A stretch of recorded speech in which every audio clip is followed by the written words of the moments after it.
I currently hold the deed to a lake, and I don't mean a small decorative pond or a muddy drainage ditch behind a strip mall. I'm talking about a pristine, 12-acre expanse of water sitting right in the heart of a 300-home subdivision. The most surreal part of this entire ordeal isn't the piece of paper in my safe that says I own it, but the fact that the Homeowners Association president, the very woman who called the police on me for casting a fishing line into the water, now pays me rent. Let that sink in for a second, because sometimes I wake up in the middle of the night and have to pinch myself just to make sure I'm not dreaming. Patricia Patty Thorne, the woman who fined me nearly $8,000 for paddling a plastic kayak, who threatened to put a lien on the home my late wife and I built together, who told the sheriff's department I was a criminal trespasser, now cannot let a single person set foot on that shoreline without my written permission. You might be thinking I pulled some shady, high-priced legal maneuver or found a loophole that only a shark in a suit could exploit, but the truth is much simpler and infinitely more satisfying. I just did the one thing Patty never bothered to do in her 7-year reign of terror as president of Oakhaven Reserve. I checked the receipts. My name is Arthur Art Vance. I'm 67 years old, and before my life turned into a legal thriller, I was just a guy trying to survive the silence of an empty house.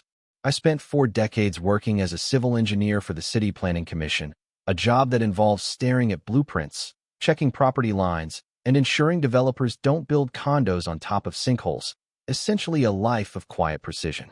My wife, Eleanor, and I bought our place in Oakhaven Reserve back in 2018, mostly because she had been fighting cancer for 2 years and found a profound sense of peace near the water, often sitting on the back porch as the sun dipped below the tree line, watching the light dance off the ripples. We lost her in late 2021, and the silence that followed was so loud it felt like it was crushing my chest. So I needed a reason to get out of bed, something to do with my hands, which is how I found myself down at the water's edge every morning at 6 a.m. with a fishing rod. It became my church, my therapy, the only time of day I felt like I could still talk to Eleanor, just catch and release, quiet reflection, harming no one. Oakhaven Reserve is a covenant-controlled community, which is a fancy way of saying you sign away your soul to the HOA when you buy the deed, agreeing to abide by rules that are supposedly there to keep property values high.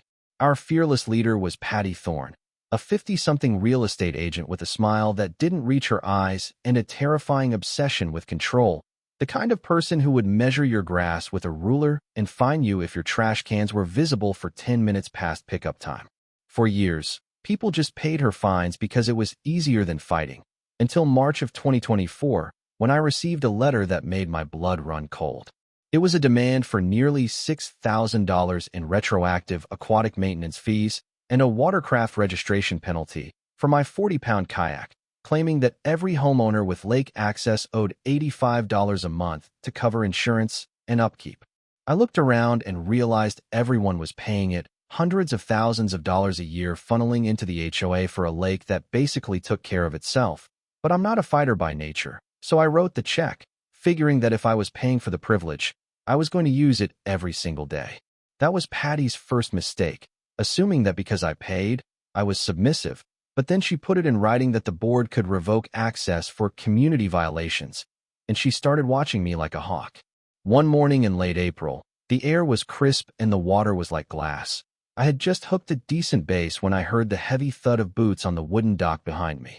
I turned to see Patty marching down the planks, flanked by 2 deputies, pointing a manicured finger at me like I was a fugitive on the run. One of the officers was Deputy Miller, a woman I recognized from my days at the Planning Commission, and she looked about as uncomfortable as I felt. Patty was screaming that I was trespassing on her lake, that I was disturbing the peace, that I had violated 14 different bylaws in the last month alone.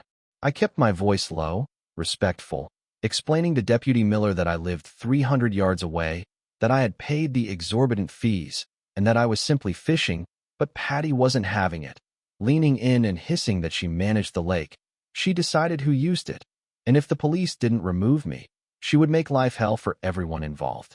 The deputies eventually left, citing it as a civil matter, but the look Patty gave me as I paddled away was pure venom. The next morning, a certified letter was taped to my door demanding another $3,000 for unauthorized watercraft use, in violation of quiet hours, followed closely by a county code citation for my grass being half an inch too long, a complaint filed anonymously by 1P Thorne. It was clear this was a war of attrition, intended to bleed me dry until I sold my house and moved. But she forgot that I spent 40 years reading the fine print for a living.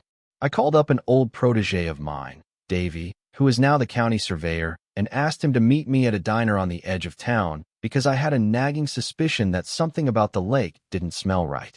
We sat in a booth with laminated menus, and I asked him the million-dollar question: who actually holds the title to the lake in Oakhaven Reserve? Davy pulled up the GIS maps on his tablet, frowned, tapped the screen a few times, and turned it toward me, revealing that the water wasn't owned by the HOA at all, but was labeled as Parcel 9C, a remnant of a 1987 development plan marked reserved for future county use, drainage. The original developer went bankrupt in the early 90s, the infrastructure was never transferred, and for 37 years, that 12-acre lake had been sitting there as a bureaucratic ghost, owned by absolutely no one. My heart started hammering against my ribs as the realization hit me. Patty Thorne had been collecting nearly $350,000 a year from families for 3 decades to maintain a property the HOA didn't even own. I went straight to attorney Sarah Jenkins, a sharp-witted real estate lawyer I'd known for years, and she confirmed my suspicion that this was a quiet title case waiting to happen. She explained that since the land was effectively abandoned, I could file a lawsuit claiming ownership, publish a notice, and if no one, not the county, not the developer, and certainly not the HOA, contested it within 60 days, the judge would sign the deed over to me. I filed the paperwork on May 15th, costing me a few $100, and then I went totally silent, didn't tell a soul, didn't post on Facebook, just kept fishing every morning while the clock ticked down. The county attorney sent a letter saying they didn't want the liability and had no objection, and the notice to the HOA went to their registered address, which Sarah discovered hadn't been updated since the Clinton administration, meaning it landed in a mailbox at an abandoned strip mall in Tampa. Patty never saw it. On day 61, a judge signed the order, and I walked out of the courthouse with the deed to Parcel 9C, appraised at over $300,000, legally mine, free and clear. I went home, made a ham sandwich, and waited for the fireworks to start. It took about 3 weeks for Patty to realize that her favorite punching bag hadn't scurried away into the shadows. In mid-June, I received the nuclear option letter from the HOA, a notice of a $5,000 fine for willful and repeated defiance of community standards, along with a threat to initiate foreclosure proceedings on my home if I didn't pay within 10 days. I sat at my kitchen table, the ghost of Eleanor's laughter echoing in my memory, and drafted a very brief response, attaching a copy of my freshly recorded deed. Dear Board, I wrote, effective June 12th, I am the sole legal owner of the property known as Parcel 9C, commonly referred to as the lake. Your authority ends at the waterline. All previous fines are void, and any further harassment will be treated as criminal trespass on private land. I sent it certified mail and poured myself a drink. The explosion was immediate and spectacular.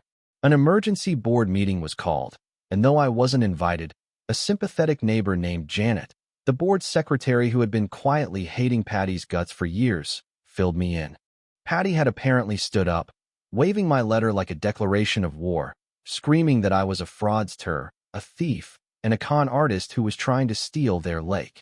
The board, terrified and bullied, voted to hire a high-powered law firm, Whitmore and Associates, to sue me into oblivion, sending me a cease and desist letter filled with terrifying words like tortious interference and unjust enrichment. They were betting that a retired civil engineer wouldn't have the stomach or the bank account to fight a massive lawsuit, demanding I surrender the deed or face financial ruin. I told attorney Sarah Jenkins to tell them to bring it on, but the reality was terrifying because even if I was right, defending against a lawsuit of that magnitude could cost me $50,000, money that was supposed to be for my retirement. Then came the pettiness, the weaponized bureaucracy that Patty wielded so well. I started getting cited for everything under the sun. My mailbox was the wrong shade of black, my porch light was too bright, my trash can was visible from a certain angle. A code enforcement officer named Derek, who clearly had a cozy relationship with Patty, started stopping by twice a week, citing me for things that weren't even violations, telling me with a smirk to take it up with the judge. It was death by 1,000 cuts, designed to exhaust me, to isolate me, and it was working, as neighbors stopped waving, crossing the street to avoid the troublemaker, who was allegedly trying to destroy their property values. Then Patty played her dirtiest card yet, slipping a notice under every door in Oakhaven Reserve announcing an emergency special assessment vote. She was asking for $500 from every single household to fund a legal defense fund to protect the community from an outside agitator stealing their amenities.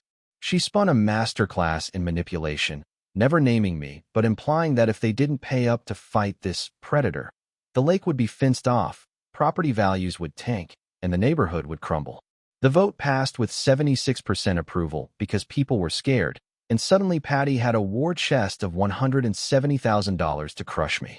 I was sitting in my living room, watching the rain hit the window, wondering if I had made a terrible mistake, wondering if Eleanor would have wanted me to go through this stress, when a plain manila envelope slid under my front door at 2 a.m. There was no return address, just a stack of photocopied documents inside.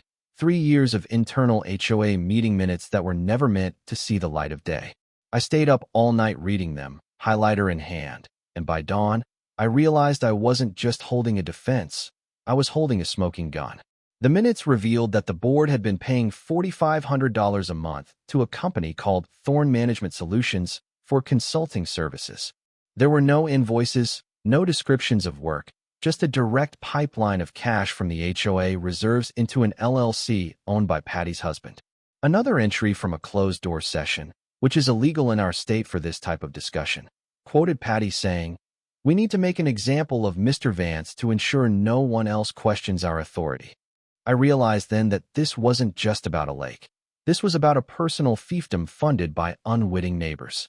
I took the documents to Malik, a young, hungry investigative journalist who runs a blog called The Sunshine Watchdog, a guy who lives to expose corruption. He looked at the papers, looked at me, and grinned like a wolf who just spotted a limping deer. He spent 2 days verifying the LLCs, the bank records, and the lack of permits, and then he dropped the article on a Thursday morning with the headline, "HOA President Funnels $162,000 to Husband while Suing Senior Citizen for Fishing." The internet did the rest. The story hit Reddit and exploded, garnering 45,000 upvotes in hours, then migrated to TikTok, and by the time the sun set, a news van from Channel 7 was parked in my driveway.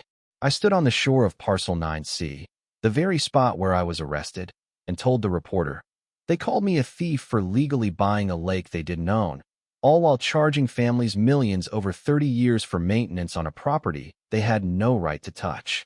The clip went viral. The state attorney general's office announced an audit the next morning, and suddenly, the neighbors who wouldn't look me in the eye were leaving apology notes in my mailbox. The tide had turned, but Patty wasn't done. She was cornered, dangerous, and about to face the music in a room full of the very people she had swindled.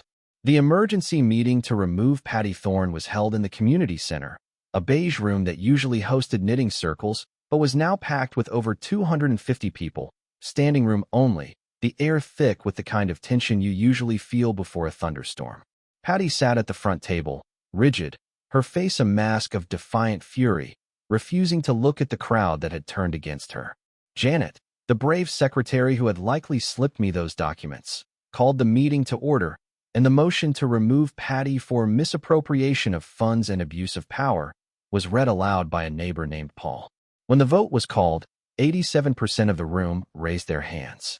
Patty stood up, spat out the words, "This is a witch hunt," and stormed out the side door. But the applause that followed her was deafening, a release of 7 years of pent-up frustration. Janet took the podium, looked me dead in the eye, and offered a public apology on behalf of the association, asking the question everyone was terrified to ask, "What do you want, Art?" I stood up, feeling the weight of the moment. I could have been cruel. I could have fenced off the lake, sold it to a condo developer, and walked away with a fortune, but I looked at the faces of my neighbors, young families, retirees, people who had been duped just like me. "I want 3 things," I said, my voice steady.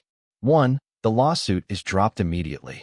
2, I want a refund of every dime I paid in illegal fees. And 3, I will grant the HOA an easement to use the lake, but on my terms. I laid it out.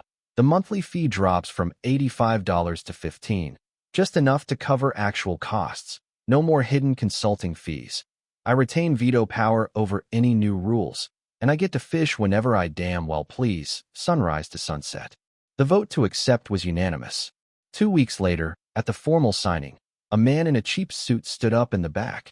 He was from the Attorney General's office. He announced that their investigation had concluded and they were filing criminal charges against Patty and her husband for grand theft and tax fraud, revealing they had diverted over $127,000 into their personal accounts.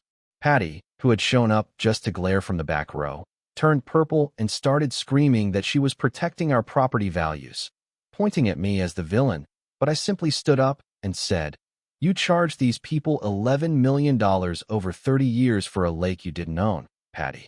The math doesn't lie." She fled the room, cameras chasing her to her car, footage that became a meme before she even unlocked her door. But the real victory wasn't the legal win or the viral fame. It happened in September at the first annual Eleanor's Lake Community Day. We renamed the water in honor of my wife, planting a bronze plaque near the dock. The sun was shining, food trucks were lined up, and I stood on the new ADA-compliant fishing dock, paid for by the HOA's savings, teaching 43 kids how to cast a line. I watched an 8-year-old girl squeal with joy as she pulled up a 2-pound bass, and for the first time in years, the crushing weight in my chest lifted completely. Patty pleaded guilty a few months later, received probation, paid restitution, and was banned from ever serving on an HOA board again. She sold her house at a loss and moved to Georgia. The neighborhood is different now. People talk, the budget is transparent, and the fear is gone. I sit out there on the dock most mornings, drinking coffee, watching the mist rise off the water that belongs to me on paper, but belongs to the community in spirit. I didn't set out to burn the system down. I just wanted to fish in peace, but I learned that sometimes the only way to get peace is to be willing to wage a methodical, relentless war against the petty tyrants of the world. So, here is the question that keeps me up at night, and I want to hear what you think. I took the law into my own hands, exposed a woman, ruined her reputation, and effectively seized control of a community asset because I had the deed. Was I a hero for liberating the neighborhood from a dictator, or just another guy with too much time on his hands who used a legal technicality to humiliate an old woman? Where is the line between justice and vengeance? Tell me in the comments, because honestly, as long as the fish are biting, I think I can live with the answer.